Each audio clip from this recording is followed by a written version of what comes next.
যখন ববি ১৬ বছর বয়সে মারা যায় তখন না এই এডিনবরা কাউন্সিল থেকে সবাই চিন্তিত হন। কারণ ববি তার প্রভুকে এতটাই ভালোবাসতো যে মারা যাওয়ার পর তার প্রভুর কাছেই যে তাকে সমাধি করা হবে সেটা পসিবল নয়।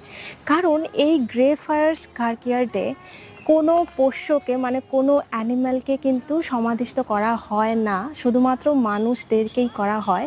কিন্তু ববি তার প্রভুকে এতটাই ভালোবাসতো, সবাই সাধারণ মানুষ কাউন্সিল সবাই চাইতো যে তার প্রভুর কাছাকাছি যদি সমাধিস্থ করা হয় তাহলে খুব ভালো একটা ডিসিশন নেওয়া হবে। তাই সবাই মিলে কাউন্সিল থেকে ডিসাইড করলেন যে এই গ্রে ফায়ার্স কার্কিয়ার্ডের মাঝখানে সমাধিস্থ না করা হলেও এই কার্কিয়ার্ডের সামনে ববির সমাধিস্থ করা হবে এবং করা হয়েছে। তো চলুন সেই জায়গাটা আপনাদেরকে দেখাই।